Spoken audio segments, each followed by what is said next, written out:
My daughter-in-law threw a party at my house and sent me a bill for $30,000, calling it my half. I paid it without a word. She thought she'd won, not knowing I immediately forwarded the invoice, her texts, and photos of her $5,000 ice sculpture to the IRS agent auditing her fraudulent nonprofit.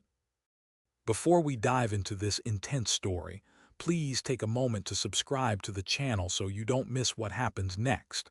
We'd also love to know where you're all tuning in from. Let us know in the comments. The email arrived at 9:17 a.m. on a Tuesday. I know the exact time because I was in my study, a room where time is measured by the steady, comforting tick of the grandfather clock my late wife, Eleanor, inherited from her father. The room is a sanctuary of order, of dark wood and leather-bound books, a fortress against the chaos of the modern world. The email, when I opened it, felt like a siege engine crashing through the gates. The subject line was deceptively cheerful, party recap and final details. It was from Vanessa, my daughter-in-law. My son Daniel had married her 2 years ago, and for the sake of his happiness I had opened my home to them. They lived with me in this large, quiet house, a house that often felt too empty after Eleanor passed. Vanessa, with her boundless energy and ambition, had certainly filled the silence. She had also, I was beginning to realize, filled it with noise. I clicked open the message. Her words were a cascade of exclamation points and bubbly prose. "Andrew, what an absolutely epic night. Everyone is still raving about the fundraiser. We did so good. Attached is the final invoice for the event. I went ahead and split everything 50-50 as we discussed. Just shoot me your half when you get a chance. Talk soon. V." My eyes skipped past the text to the attachment, a crisp PDF file. The discussion she referred to had been a passing comment a month ago. "Andrew, I'm thinking of having a few key donors over for a small gathering at the house for Serene Pathways," she had said, her voice breezy. "Just something intimate to thank them." I had nodded, distracted by the architectural blueprints I was reviewing for a friend. "Of course, dear. The house is your home, too." This was not the invoice for an intimate gathering. This was the logistical footprint of a corporate invasion. I scrolled through the itemized list, my breath catching in my throat. My career as a financial auditor had trained me to read numbers not as abstract figures, but as a story. This story was a farce. There was atmospheric lighting and sound system, $8,000. There was artisanal charcuterie and appetizer spread, $12,500. There was a line item for a mixology bar with flair bartender, $4,000. And then, halfway down the second page, was the line that made me feel a cold, sharp sting, as if the object itself were in the room. Custom logo ice sculpture, $5,000. I leaned back in my leather chair, the old springs groaning in protest. I remembered the ice sculpture. It had been the centerpiece of the party, a shimmering 6-foot-tall swan with the Serene Pathways logo carved into its breast, melting slowly under the expensive atmospheric lighting. At the time, I had seen it as a monument to my daughter-in-law's vanity. Now, seeing it on an invoice demanding my contribution, I saw it for what it was, a monument to her audacity. The grand total was just over $60,000. Her half, the amount she was billing me for, was $30,147.54. I stared at the number until it blurred. The grandfather clock chimed the half hour, each chime a hammer blow against the sudden, ringing silence in my head. I could hear Vanessa and Daniel in the kitchen, their laughter floating down the hall. Daniel was a good boy, my boy. He was a talented graphic designer, kind and gentle, with a heart as open as the sky. He saw only the best in people, a trait he inherited from his mother. It was a beautiful quality, but in the presence of someone like Vanessa, it was a liability. He was so blinded by his love for her that he couldn't see the intricate web of calculations she wove around every interaction. I thought about marching down the hall, waving my phone in the air, demanding an explanation. I pictured the scene. Vanessa's feigned innocence, her wide-eyed insistence that this was a misunderstanding, that I had surely agreed to this. She would call me Andrew in that slightly wounded tone she used when she was manipulating someone, making me the villain for questioning her. Daniel, caught in the middle, would look pained and confused, his loyalty stretched thin. The resulting argument would shatter the peace of this home, perhaps irrevocably. No, a direct confrontation was what she expected. It would be messy, emotional, and ultimately she would twist it to her advantage, painting me as the stingy, controlling father-in-law. She played chess, while I felt like I was being asked to flip the board. But I wasn't a man flipped boards. I was a man who studied the game, who understood the rules better than my opponent, and who waited patiently for the precise moment to declare checkmate. I took a deep breath, the scent of old paper and wood polish calming my frayed nerves. I looked at the invoice again, at the sheer, unmitigated gall of it. It wasn't about the money. I was fortunate enough to be comfortable in my retirement. $30,000 would not break me. It was the casual, smiling cruelty of it, the belief that I was nothing more than a foundation for them to build their fantasies upon, and then bill me for the privilege. It was the assumption that my love for my son was a weakness she could exploit indefinitely. That was an assumption I could not allow to stand. I closed the email, the screen going dark, and in the quiet reflection I saw my own face, older and more tired than I felt. But my eyes were clear. The game had begun. Chapter 2: Engagement and Foreshadowing. My response to her email was a model of brevity and composure. 5 words. I will take care of this. I typed them out, my fingers steady on the keyboard, and hit send. No questions, no protests, just a simple declarative statement of compliance. From her perspective, it was an admission of defeat, a white flag. I knew she would see it that way. The ensuing silence from my end would be, to her, the quiet acquiescence of a man who knew he'd been outmaneuvered. For the rest of the day, I became an observer in my own home. I watched Vanessa as she floated through the rooms, her phone an extension of her hand. She was giddy with triumph, humming a tune from the party's playlist as she curated the photos she would post online. Each picture was carefully chosen to project an image of effortless success and philanthropic grace.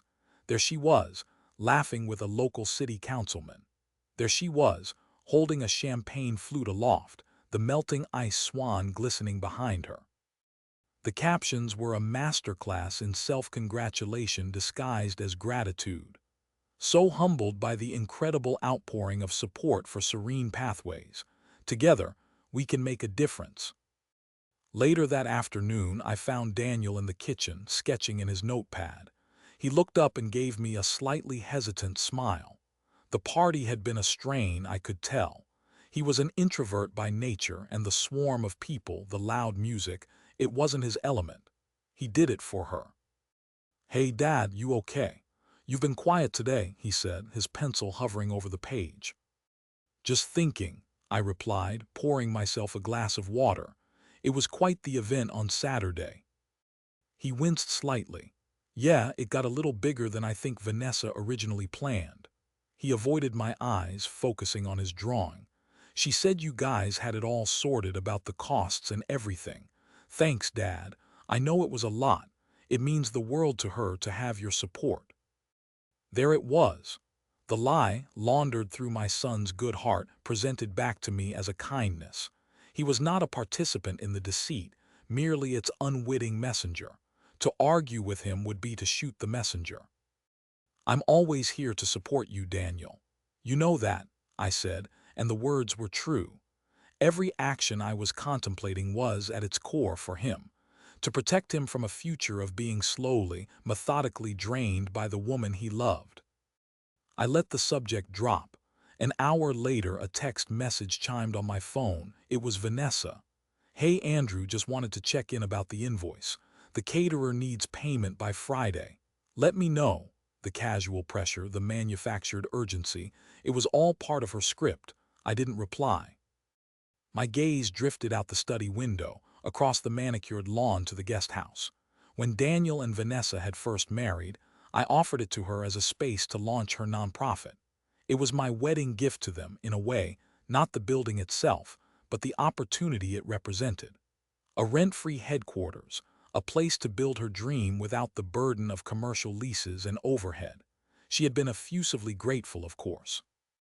She had painted the interior in calming shades of gray and beige, installed expensive ergonomic furniture, and hung abstract art on the walls. It looked less like a charity's office and more like a high-end spa. She saw this house, this property, this life I had built with Alina as a resource, a backdrop for her ambitions. But she forgot what I did for a living for 40 years. I don't just see assets, I see the ledgers. I see the flow of capital, the debits and the credits, the fine print and the footnotes where the real story is often told. And I knew her books were already open. They were sitting on a desk in a government office downtown, under the patient, methodical scrutiny of someone who, like me, was paid to find the narrative hidden within the numbers. In her arrogance, Vanessa had forgotten the most important rule of the game she was playing. You can't cheat the house when the man who owns it used to be the dealer. And the house, in this case, always wins. Chapter 3. Conflict and Antagonist Development. The house was Alina's design. Every archway, every window placement, every built-in bookshelf was a product of her elegant, practical mind. After she was gone, the silence she left behind was deafening. The place was a beautiful shell, a repository of memories that echoed in the empty spaces. I would walk the halls and see her ghost everywhere, in the garden she tended with such care, in the kitchen where she taught Daniel how to bake, in the armchair by the fire where she would read for hours. For the first year, my grief was a physical weight. Raising Daniel alone through his late teens and into adulthood became my sole purpose. I poured everything I had into him, ensuring he felt loved, supported, and secure. My work as a financial auditor was demanding, but I never missed a parent-teacher conference, a soccer game, or a chance to help him with a school project. I tried to instill in him the values Alina and I shared: honesty, integrity, and a fundamental kindness toward others. Perhaps I succeeded too well. Daniel grew into a man who couldn't imagine that someone, especially someone who claimed to love him, would operate from a place of pure, calculated self-interest. He met Vanessa at an art gallery opening. He was there showcasing some of his design work. She was there, as she put it, networking. She was radiant, polished, and exuded a confidence that my son, in his quiet way, found magnetic. She zeroed in on him immediately. She praised his work with an expert's vocabulary, spoke of her own ambitions with a fiery passion, and painted a picture of a life filled with purpose and meaning. Daniel was enchanted. When he first brought her home to meet me, I saw the appeal. She was charming, articulate, and she looked at my son as if he were the most fascinating man in the world. She asked all the right questions about my retirement, my late wife, my life. But even then, I felt a small, discordant note beneath the symphony of her charm. Her eyes, as they scanned the living room, seemed to be taking inventory. Her questions about my career felt less like polite interest and more like reconnaissance. She spoke passionately about her vision for Serene Pathways. It was, she explained, a nonprofit dedicated to promoting holistic wellness and mindful living for underserved communities. It was a noble, if vague, mission. When I asked for specifics about her programs, her answers were a swirl of buzzwords: empowerment, synergy, paradigm shifts, self-actualization. It sounded more like a marketing brochure than a charitable enterprise. Still, Daniel was in love, and seeing him happy, truly happy, for the first time since his mother's passing was something I wouldn't dare jeopardize. When they announced their engagement, I gave them my blessing without reservation. When they worried about saving for a down payment on a house in this expensive city, I made the offer. "Live here," I said. "There's more than enough room. Save your money. Get on your feet." Vanessa had accepted with tears in her eyes, calling me the most generous man she'd ever met. The ink was barely dry on their marriage certificate when she approached me with her next proposal, the guest house. It was just being used for storage, she'd pointed out. It was the perfect space for her to finally establish a physical headquarters for Serene Pathways. It would lend the organization an air of legitimacy. I agreed. I paid to have the electrical systems updated and high-speed internet installed. I watched as she directed delivery trucks dropping off expensive furniture and state-of-the-art office equipment. When I gently inquired if these were wise expenditures for a fledgling nonprofit, she had smiled patiently. You have to spend money to make money, Andrew. Or, in this case, to raise money. Donors need to see success to feel confident in their investment. The red flags were no longer small. They were large crimson banners snapping in the wind, yet I chose to ignore them. I told myself I was doing it for Daniel. That was the truth, but it was an incomplete truth. I was also doing it for myself, to keep him close, to keep this house from falling back into that suffocating silence. I had allowed a predator into the sanctuary Alina had built, all for the sake of a little noise.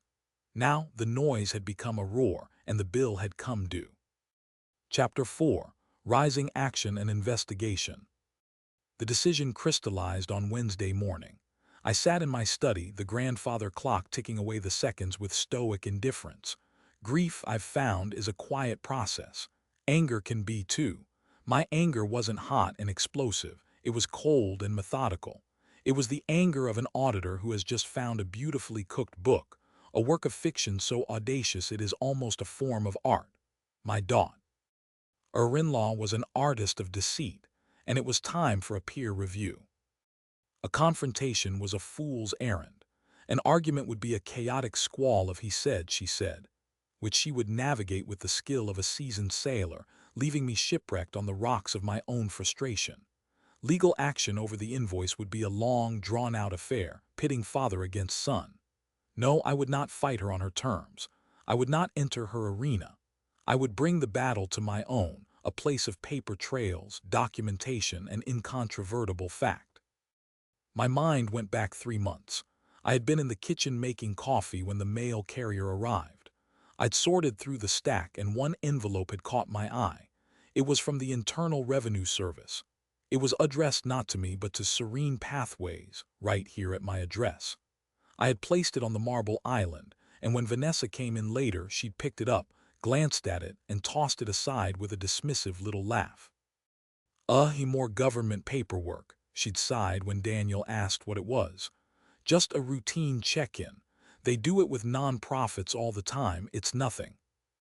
I, who had spent a lifetime dealing with routine check-ins from the IRS, knew that they were never nothing. They were the result of a flag, an anomaly, a number that didn't quite add up in their complex algorithms. An audit, even a routine one, was a door being opened. All one had to do was provide a reason to look deeper inside the room. Vanessa had just handed me the key. My first step was to open my online banking portal. I found the transaction for the party's caterer from a month ago, a $2,500 deposit I had made at Vanessa's request to secure the date, a request she had framed as a favor. I had paid the vendor directly from my account. I saved the transaction record. Next, I opened my messaging app and scrolled back through my conversation history with Vanessa. Her texts were a goldmine. Andrew, the lighting guy needs a 50% deposit. Can you handle it? The rental company needs a credit card on file for the tables and chairs. Is it okay if I use yours? And now, the text from the last 24 hours. Hey, Andrew, just wanted to check in about the invoice.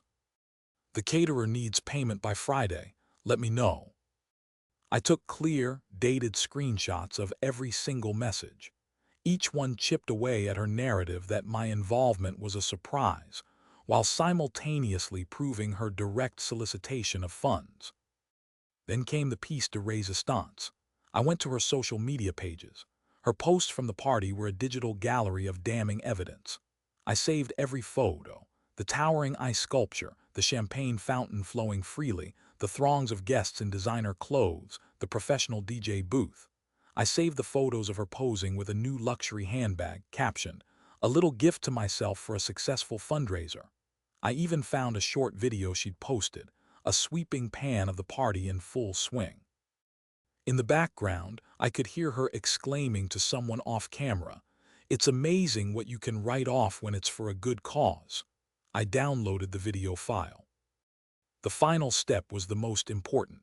I went back to my online bank, pulled up Vanessa's invoice one more time, and initiated a wire transfer.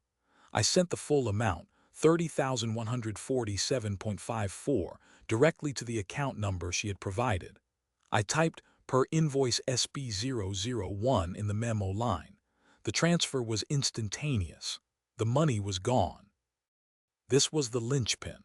By paying her, I was creating an undeniable, documented financial transaction. It was no longer a disputed bill. It was a completed payment. It was a tangible link between her demand and my funds. She was no longer just throwing a party at my expense. She was accepting a massive cash infusion directly connected to an event she was claiming as a charitable fundraiser. In the world of nonprofit accounting, that was a cardinal sin. She had taken a personal expense, repackaged it as a business one, and then had me, a private citizen, a board member of none, pay for it. She would have to account for that $30,147.54. It was now part of her ledger, my ledger. With all my files saved and organized in a folder on my desktop, I felt a calm I hadn't felt in days. I had laid the trap and she had skipped into it, humming a happy tune. All that was left was to spring it. Chapter 5. Confrontation and Reveals. I believe in the power of a well-set table. For my late wife, Eleanor, a family dinner was a sacred ritual. It was a time to put away the distractions of the world and connect. On Thursday evening, I decided to host such a dinner. I cooked Eleanor's favorite dish, a slow-roasted chicken with rosemary and lemon, and opened a good bottle of wine. I invited Daniel and Vanessa to join me, framing it as a simple meal to mark the end of a busy week. Vanessa arrived at the table glowing. The transfer of the $30,000 had worked on her like a tonic. She W.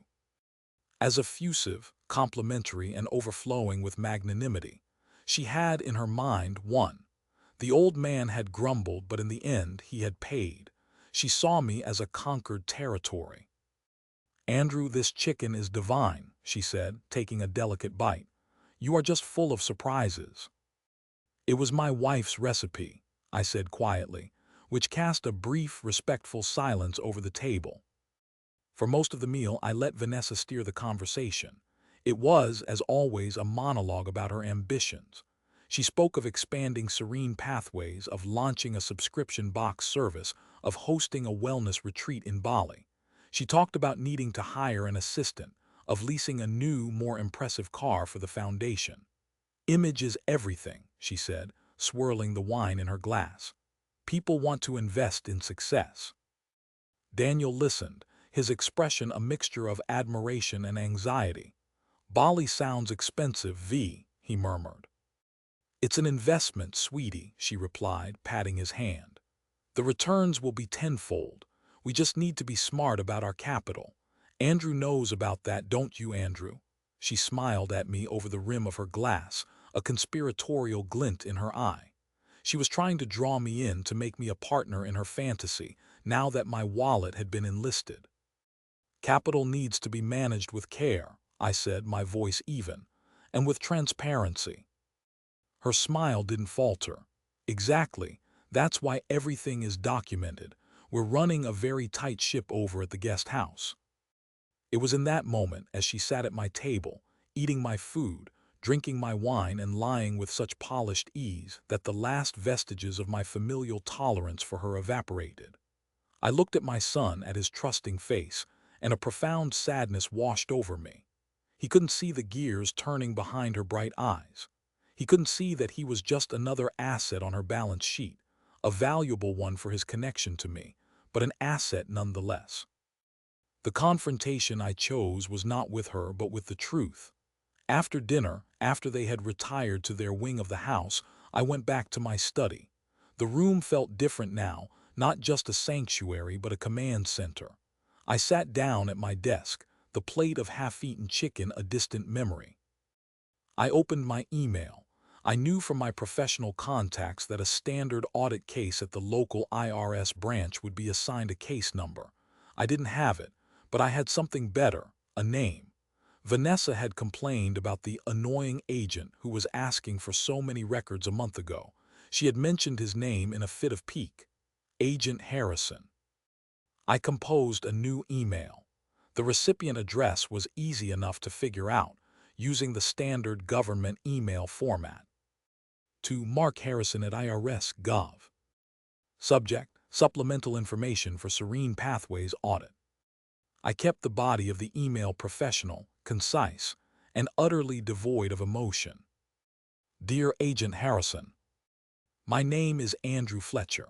I am the father-in-law of Vanessa Fletcher, the founder of the non-profit organization Serene Pathways, which is currently under a routine audit.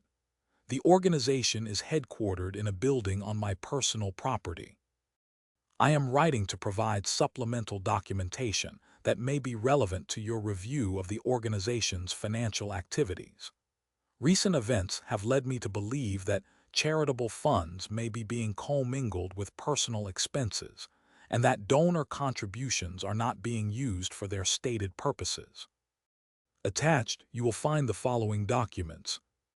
1. An invoice from Vanessa Fletcher for $30,147.54, billing me for 50% of the costs of a fundraiser party held at my private residence. 2 screenshots of text messages from Ms. Fletcher demanding payment. 3. A collection of photographs from the event, posted on public social media, illustrating the lavish, non-charitable nature of the expenditures, e.g., a $5,000 ice sculpture of the organization's logo. 4. A wire transfer confirmation showing my payment of the full invoiced amount to Ms. Fletcher's account. I trust this information will be handled with the appropriate discretion. Please let me know if you require any further details. Sincerely, Andrew Fletcher. I read it over twice. It was perfect.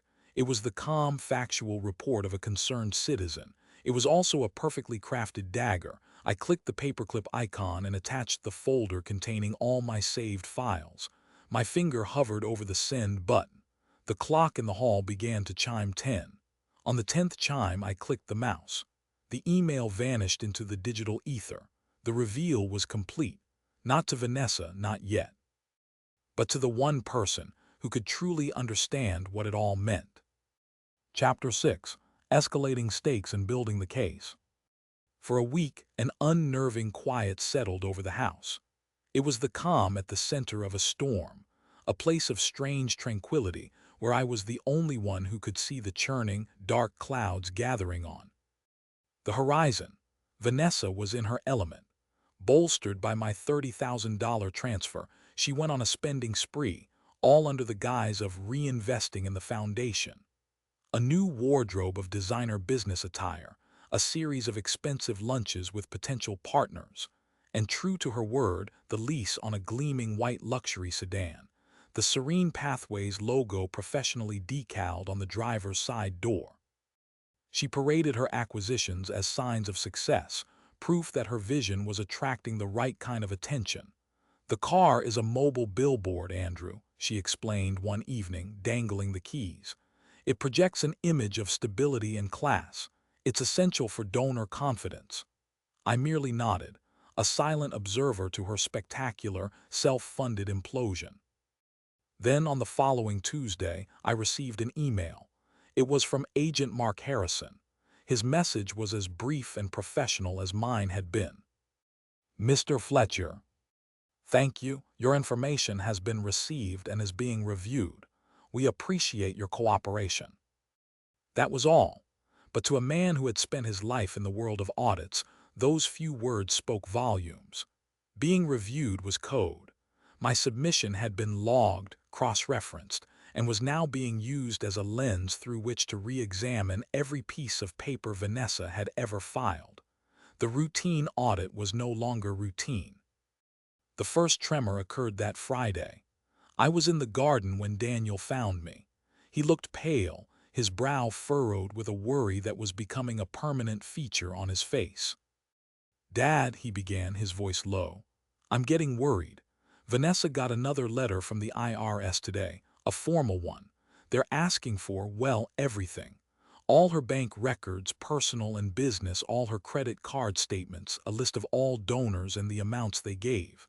She's freaking out. She said they're being incredibly aggressive. I straightened up, feigning a thoughtful expression as I snipped a dead rose from its stem. Well, these things need to be handled correctly, I said calmly. It's a nuisance, I'm sure, but as long as all her records are in order, there shouldn't be a problem. I'm sure Vanessa has been meticulous with her bookkeeping. I saw the seed of doubt I had planted in his mind begin to sprout. Meticulous was not a word anyone, even Daniel, would use to describe Vanessa's organizational skills. She lived in a whirlwind of ideas and ambitions. Details were a tedious afterthought. He knew, as well as I did, that her bookkeeping likely consisted of a shoebox full of crumpled receipts and a vague hope that it would all work out. The real earthquake hit the next week. A certified letter arrived, not just a standard envelope. I saw the mail carrier get Vanessa's signature at the door. 20 minutes later, I heard a shriek from the guest house, a sound of pure, unadulterated panic. It was followed by the slamming of a door and the frantic clicking of her heels on the stone path leading back to the main house. She burst into the kitchen, where I was reading the newspaper. The certified letter was crumpled in her fist, her face a mask of fury and terror. Daniel followed a few paces behind her, looking utterly lost. "They froze them," she yelled, her voice cracking. "They froze the accounts, all of them. The foundations, my personal savings, everything. It's all frozen pending investigation." The spell was beginning to break. The magic of donor confidence and projecting success relied on a steady flow of cash. Without it, the illusion collapsed. The vendors for the lavish party, who had been patient until now, would soon start calling. The lease on the new car would go into default. The entire house of cards, built on my money and the credulity of others, was teetering. Vanessa's eyes, wild and accusatory, fixed on me. "This is your fault," she hissed. "You did this. You were always jealous of my success." Daniel stepped forward, placing a hand on her arm. "V, stop. How could Dad have done this? It's the IRS." "He knows people," she shrieked, pulling her arm away. "He's an auditor. He called them. He told them lies. I know he did." I slowly folded my newspaper and placed it on the table. I looked at my son, whose face was a canvas of confusion and dawning horror. And then I looked at my daughter-in-law, a cornered animal, lashing out in every direction. The irrefutable proof wasn't in a document I could show my son. The proof was standing right in front of him, her beautiful mask shattered, revealing the desperate, grasping reality beneath. Chapter 7, Climax. The house, once a sanctuary, became a pressure cooker. With her funds frozen, Vanessa's carefully constructed world crumbled with astonishing speed. The calls started first. The caterer, the lighting company, the rental agency. Their friendly reminders turned into firm demands, then into threats of legal action. Her phone, once a tool for projecting success, became a source of constant, harassing dread. The climax was not a single explosive event, but a slow, agonizing detonation that played out over 3 days. Vanessa's panic curdled into a venomous rage, and she directed all of it at me. She saw me as the architect of her downfall, the shadowy figure who had pulled the strings to ruin her. In her narcissism, she couldn't comprehend that her predicament was the direct result of her own actions. It had to be a conspiracy, and I was the chief conspirator. She would corner me in hallways, her voice a low, threatening hiss. "You're going to fix this, Andrew. You're going to call your friends at the IRS and you're going to tell them this is all a misunderstanding. You owe me that." I would simply look at her, my silence a more powerful rebuttal than any argument, and walk away. This, of course, only fueled her fury. The breaking point came on a Saturday night. It was the 2-year anniversary of their wedding. I had imagined they would be out for a celebratory dinner at some expensive restaurant. Instead, they were home, the air thick with a tension so palpable it felt like a change in atmospheric pressure. I was in my study, trying to read, but the sound of their raised voices from the other side of the house was impossible to ignore. Suddenly, my study door flew open. Vanessa stood there, framed in the doorway, her face pale and streaked with tears of rage. Daniel was behind her, his hand outstretched as if to pull her back, his expression one of pure exhaustion. "I'm not going to let you ruin my life," Vanessa said, her voice trembling with a terrifying intensity. She marched into the room, my sanctuary, and stood before my desk. "You sat there at dinner. You watched me talk about my dreams, my plans. You let me believe you were on our side. You paid the invoice. Why would you do that if you were just going to turn around and stab me in the back?" It was the question Daniel needed to hear. He looked at me, his eyes pleading for an answer that made sense, an answer that didn't paint his father as a monster or his wife as a fool. I closed my book and placed it carefully on the desk. I looked past Vanessa and spoke directly to my son. "I paid it, Daniel, because your wife is a professional. She knows her business, and I wanted to make sure that a transaction of that size was properly documented in her books." Vanessa scoffed. "What are you talking about? You paid it because you knew you had to, because you agreed to it." "Did I?" I asked calmly. "Did I agree to a $5,000 ice sculpture? Did I agree to a celebrity DJ? Or did you have what you called a small gathering that mysteriously morphed into a $50,000 gala for which you fraudulently billed me half?" "It was a fundraiser," she screamed. "The expenses are legitimate." "For a non-profit," I pressed, my voice still quiet, cutting through her hysteria. "A non-profit is a public trust, Vanessa. You don't get to use its funds to throw lavish parties for your friends and then force your father-in-law to subsidize them. You don't get to pay for your designer clothes and luxury cars with money that you solicit from donors under the pretense of helping others. That isn't charity. It's fraud." Every word landed on Daniel like a physical blow. He stared at his wife, seeing her not as the vibrant, ambitious woman he loved, but as the hollow caricature I was describing. Vanessa's face crumpled. The fury gave way to a raw, desperate panic. She turned on Daniel. "Are you going to let him talk to me like that? It was for us. The car, the parties, it was all to build our future. You knew, you were right there with me." It was a fatal misstep. In trying to make him her accomplice, she confirmed his worst fears. Daniel looked at her, and for the first time I saw not my gentle boy but a man looking at a stranger. His voice, when he finally spoke, was hollow. "I thought we were building a life, not a brand. Look at what you've become. Look at what you've done to this family, to my father." The fight went out of her. In that moment she understood that she had lost him. The asset she had cultivated so carefully, the key to the life she wanted, was no longer hers. The foundation had crumbled completely. Without another word, she turned and walked out of the study, out of the house, and out of our lives. The sound of the front door slamming shut echoed through the sudden, profound silence. Chapter 8: Resolution. In the aftermath of the storm, a heavy, sorrowful quiet descended upon the house. The guest house, once a bustling hub of fake philanthropy, sat dark and empty. Vanessa had returned once, accompanied by a friend, to collect her personal belongings. She moved with a grim, silent efficiency, avoiding my gaze, avoiding the house itself. She and Daniel didn't speak a word. The gleaming white luxury car with the Serene Pathways logo was repossessed from the driveway a week later.